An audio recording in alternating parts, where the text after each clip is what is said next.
it's Eu too acho que evil deixou muito, for those who acho que are as pessoas watching. sentiram muito o que é ser o design, I think né? people realize Mas vamos the ter que kind of continuar essa design you palestra outro perform. dia. We have to Puxa, continue this lecture maravilha, eu acho in another day. que a mensagem que você I deixa aqui guess para the todos os message arquitetos that you convey uma here to mensagem all realmente architects a is the gente tem message que, né, e that, você me falou antes lá fora, and né? you mentioned A gente before, tem que realmente ter coragem, we really se must autovalorizar e ir have atrás. courage Né? Eu and acho que value essa mensagem ourselves que and você go deu for lá it. atrás, eu That's the message vou compartilhar com todo you mundo, gave que isso e essa some coragem que time você ago, teve and de I'm going to enfrentar, share ir here lá this e courage that you conquistar a had China, to né? E está entre go os and 100 melhores. Você conquer nem falou China. desse prêmio, né? Que You está are entre os 100 melhores pela one of the Digest China. 100 Uma revista de best arquitetura, que é a architects. maior revista de arquitetura do One mundo, of the me escolheu biggest entre os 100 mais influentes magazines. arquitetos da China. They chose me one Que of the maravilha, né? 100 Então, influencers nossa, in Fernando, architecture. parabéns por essa Wow. trajetória, uma Congratulations for your trajetória journey. vitoriosa. Eu It's acho que a todos aqui estão impressionados victorious com a sua produção journey. I toda, think mas everybody merece is amazed outro with momento para a your gente continuar esse work, papo. but Mas eu it acho que a deserves sua another mensagem time está to dada. continue. Realmente a But gente your tem message que is given. ter coragem e We need to ir have courage para conquistar esse mundo. E eu acho que o Brasil go tem for it muita coisa que mostrar para o mundo. conquer the E world. amanhã Brazil has a vocês lot vão ter to Fernando de show. novo aqui, mas And com tomorrow outro, we'll né? Ele have vai estar com o Fernando Edson again. Yabico, que já But trabalhou he's going to no be Norman Foster together with Partners. Edson Ele Yabuk, vai estar their falando partners. exatamente disso.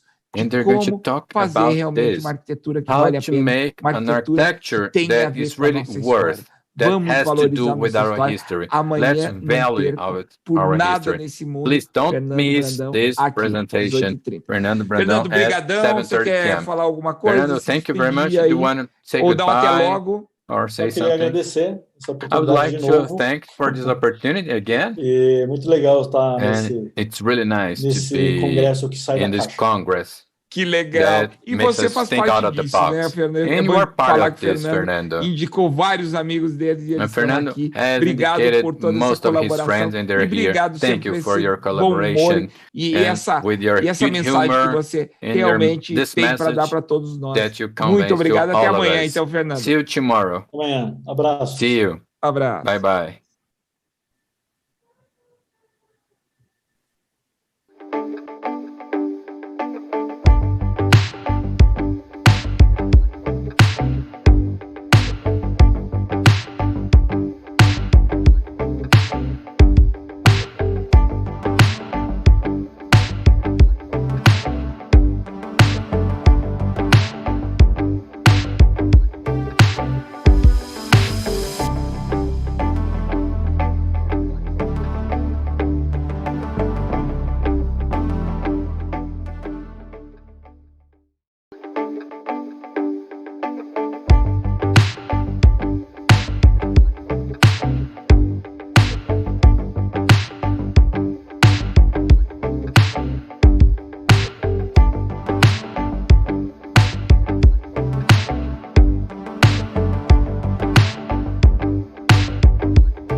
buenas noches a todos acá.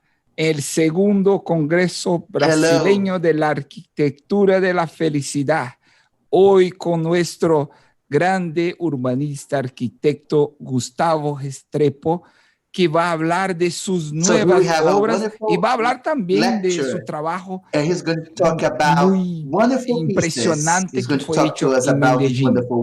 Entonces, Gustavo tiene muchas cosas a enseñar a todos nosotros brasileños con su trabajo magnífico de una ciudad donde había una criminalidad fuerte, problemas sociales fuertísimos, pero que en 4 años, un trabajo muy bien hecho, inteligente en la ciudad, consiguió hacer una transformación social magnífica. Entonces, todo ese trabajo a nosotros nos orgullo mucho, ¿cierto? Y es con mucha cariño que recibimos usted acá en Brasil para que los jóvenes arquitectos entiendan su trabajo. Es magnífico el trabajo que está haciendo no solo en Colombia, pero en todo Latinoamérica, en todo el mundo. Muchas gracias por estar aquí con nosotros y compartir su conocimiento, su inteligencia y su bondad con nosotros brasileños. Ahora el Congreso es tuyo. Muchísimas gracias, Gustavo. Now the floor is yours. Gracias, Guillermo. Un saludo para ti, para toda la gente de la mesa y, por supuesto, al grupo de los estudiantes y de los profesionales que están con nosotros esta noche. Agradecerles nuevamente la invitación, un placer para mí. Voy a tratar de compartir con ustedes una información general y voy a entrar en distintos proyectos en la forma metodológica en la que creo que se pueden construir estos conceptos de ciudades de la felicidad. Que a bien entender, alguna vez hice una entrevista por televisión a un pintor importante en Colombia y le pregunté al final del programa esto. Le decía, maestro, ¿en qué momento... ¿qué piensa usted de la felicidad?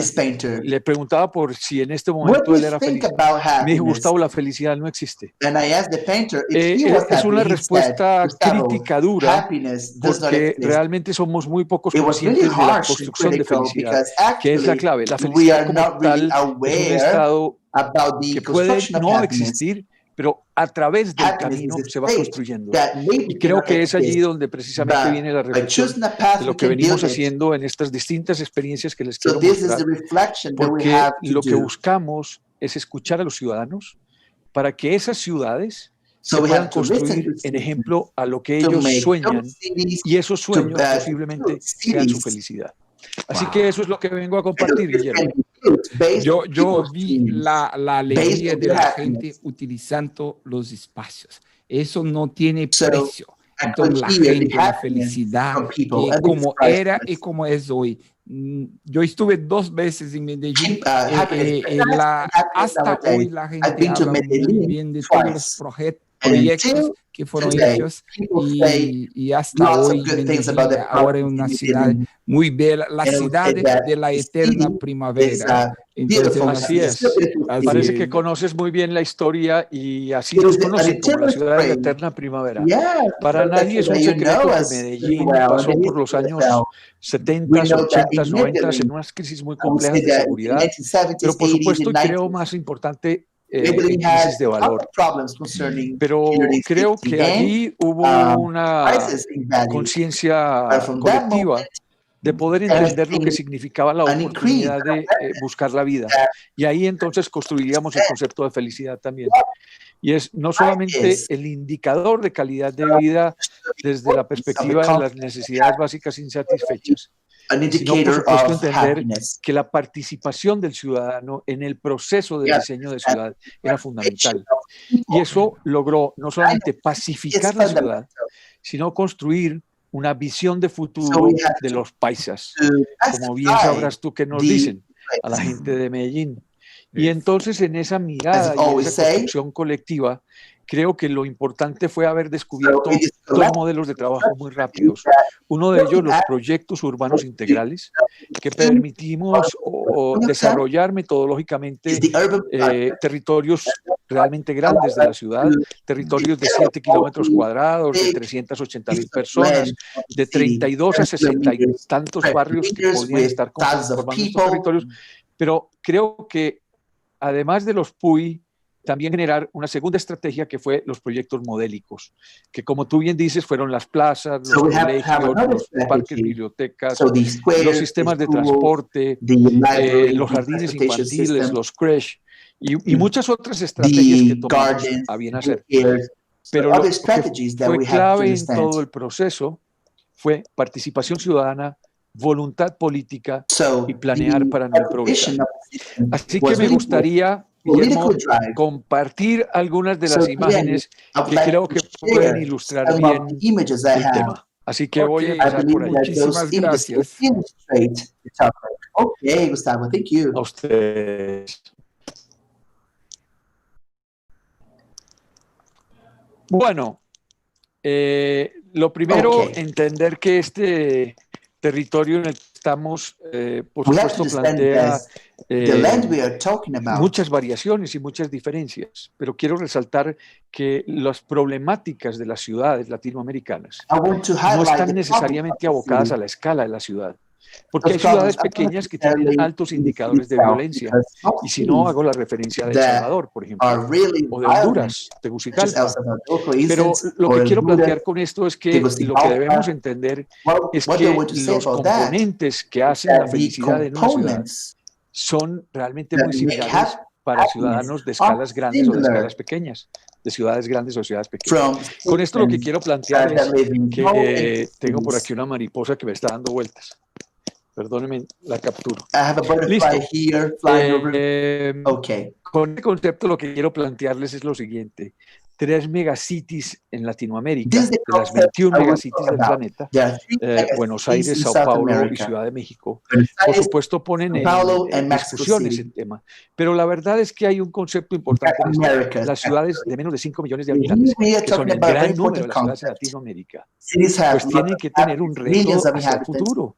¿De qué deberíamos estar haciendo con las ciudades? ¿Cómo deberíamos utilizarlas? ¿Cómo deberíamos trabajar con ellas? Y el segundo tema tiene que ver con la pobreza en Latinoamérica. Es un tema complejo, viene creciendo, viene en aumento. Y esa pobreza está haciendo que nuestras ciudades de primera escala, de estas de 5 millones de habitantes, pero también las de menos, estén recibiendo una gran población rural. Y a esa población hay que darle una mano, hay que atenderla, y hay que atenderla articulada. Y creo que allí es donde viene la gran importancia de la voluntad política. Pero con esto quiero hacer una reflexión. Miren que la pobreza no depende de un país que tenga 2 costas, como los Colombia, o los países centroamericanos, o países que no tienen ninguna costa, como Bolivia, también tienen una pobreza alta. O bueno, indicadores, por ejemplo, en países de gran territorio, las violencias, la pobreza es menor. Pero bueno, lo que quiero sumar con esto es que las estrategias en Latinoamérica no se han resuelto ni por el narcotráfico, ni por la violencia, ni por la presencia de la guerrilla. Así que la gran reflexión nos viene hoy a entender que la felicidad se encuentra en las ciudades cuando los gobiernos incentivan la educación. Primer tema que quiero hacer conciencia en esto, y es que hay grandes coincidencias en los 3 temas que les voy a tocar ahora. El calentamiento climático. Es un tema que nos está trayendo no solamente grandes tragedias en el territorio, sino que debemos empezar a entender qué es verdad, cómo es verdad la pandemia. O sea, esto no es un mito de temores políticos. Es real que el calentamiento climático existe y que trae consigo un enorme desplazamiento forzado a millones de habitantes. El segundo es el calentamiento económico. El calentamiento económico trae consigo altos costos de vida, costos del suelo urbano rural, que hacen mucho más difícil el desarrollo planificado de los territorios. Y tercero, y más complejo, y creo el más importante de atender, es el calentamiento social. Tema en el que yo creo que debería haber una política de atención para lograr disminuir las violencias de nuestros territorios. El calentamiento social no solamente está asociado al narcotráfico, a las guerrillas, a estas otras cosas, sino es a la desigualdad e inequidad de nuestros territorios. Y ahí es donde yo creo que la educación es el gran motor que podría ayudar a resolver este tema. Lo primero es que creo que debemos llegar a un acuerdo. El fin mayor del urbanismo y de nuestras ciudades es el ser humano. Ahí está la clave. Creo que si tenemos mejores ciudadanos, vamos a tener algún día mejores ciudades. Entonces, la construcción de ciudadano supera al habitante, supera al paseante y se construye a través de una pedagogía urbana. Hay que recordar que todos los elementos que están debajo del sol nos ayudan para la construcción de esa felicidad del ciudadano. Los espacios públicos, la movilidad, el medio ambiente, los equipamientos de vivienda, los equipamientos de salud, de educación. Todos estos elementos son una oportunidad, pero el fin mayor tiene que ver con que hagamos de ese ciudadano, en el proceso de la construcción de ciudad, que ese ciudadano sea legal, resiliente, innovador, sobre todo gestor de su propio desarrollo. Eso significa que sea competitivo, que sea equitativo, que sea digno, solidario, que sea una persona educada. Y por supuesto que sea saludable. Creo entonces que si somos capaces de convenir que lo importante de los ciudadanos en las ciudades es lo que jerarquiza esa transformación, entonces estaría claro lo que empezaríamos a hacer. El segundo tema es que es muy difícil poder construir una ciudad en 4 años. Guillermo hacía una introducción interesante de cómo Medellín en 4 años pudo avanzar mucho. Pero la verdad es que no podemos olvidar que Medellín 4 años atrás había ya preparado, en el equipo habíamos ocupado un tiempo preparando una visión Medellín 2030. Y entonces cada 4 años que llega un gobernante distinto, tiene en su haber un proyecto definido de construcción de ciudades hacia el futuro. Con esto lo que quiero decir es que debemos construir políticas públicas de continuidad.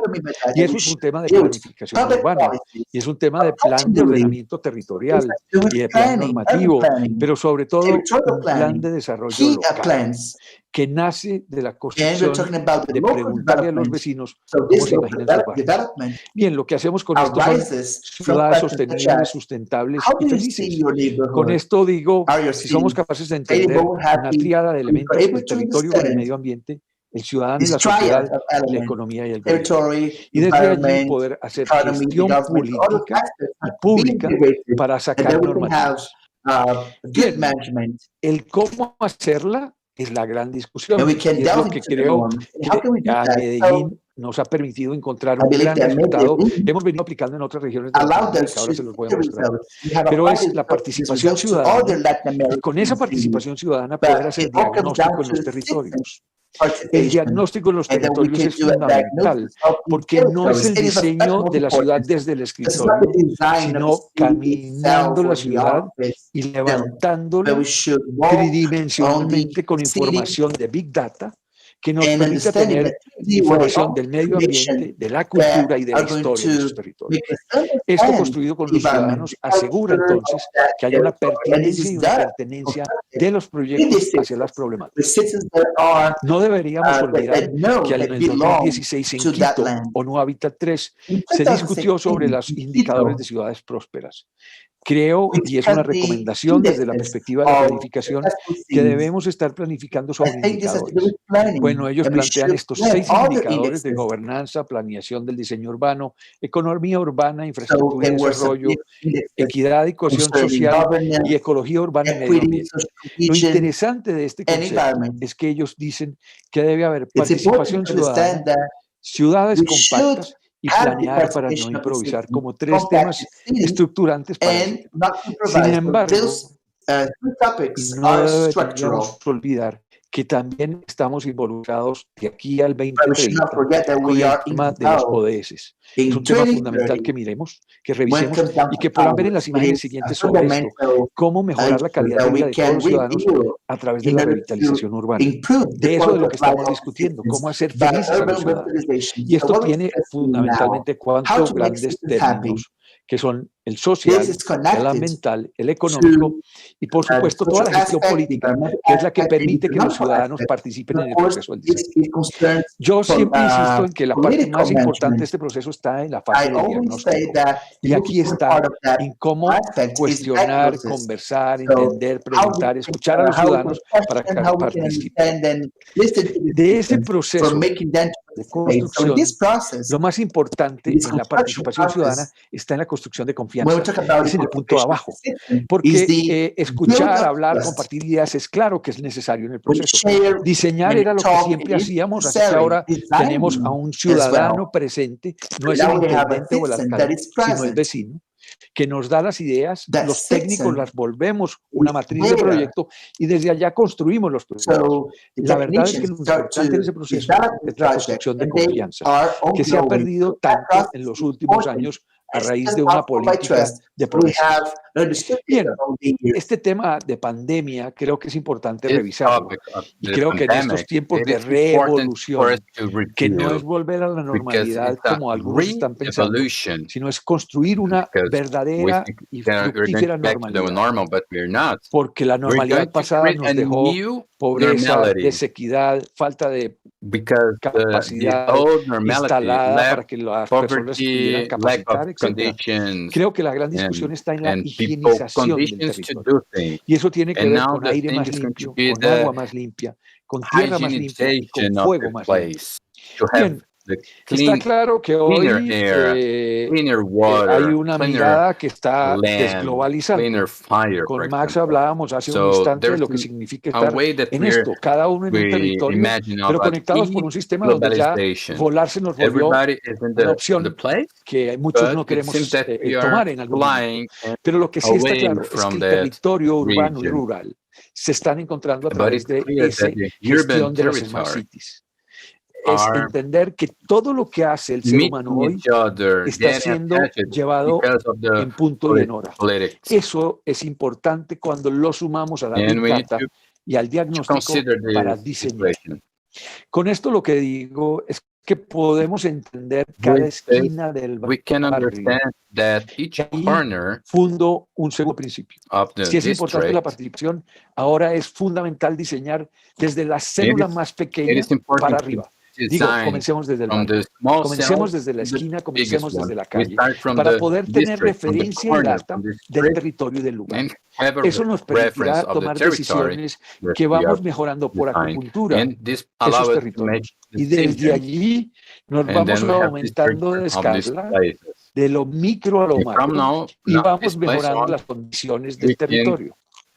Si hemos sabido hacer la tarea y tenemos los indicadores adecuados, vamos a poder ser capaces de medir los avances. Aunque los avances nos den el inverso, van a ser positivos para poder tener nuevas acciones y estrategias que tomar. Quiere decir que la data cuantitativa y cualitativa que levantemos va a ser posible de seguir siendo medida. En tercera instancia, hay un tema de trabajo de sumatoria de esfuerzos. En esto es fundamental el tema de la gestión.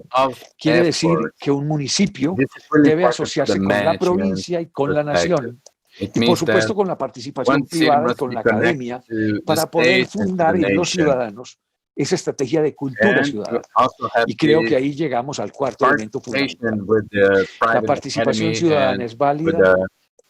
La visión política fundamental, la data tomada, referenciada, bien indicada, nos va a permitir construir una cultura ciudadana que es la gran fortaleza de las nuevas construcciones de ciudad. Voy a mostrarles algunas imágenes que seguramente les podrán nutrir de lo que estoy diciendo. Muchos de lo que hicimos en Medellín fue preguntarle a la gente, trabajar con la gente, construir participación ciudadana y darles a ellos el protagonismo y que fueran los actores locales de la comunidad los que nos dieran las ideas para sus barrios. Y empezamos a trabajar en dos cosas muy importantes. La actitud del ciudadano, cómo él, si lo educábamos, era capaz de participar.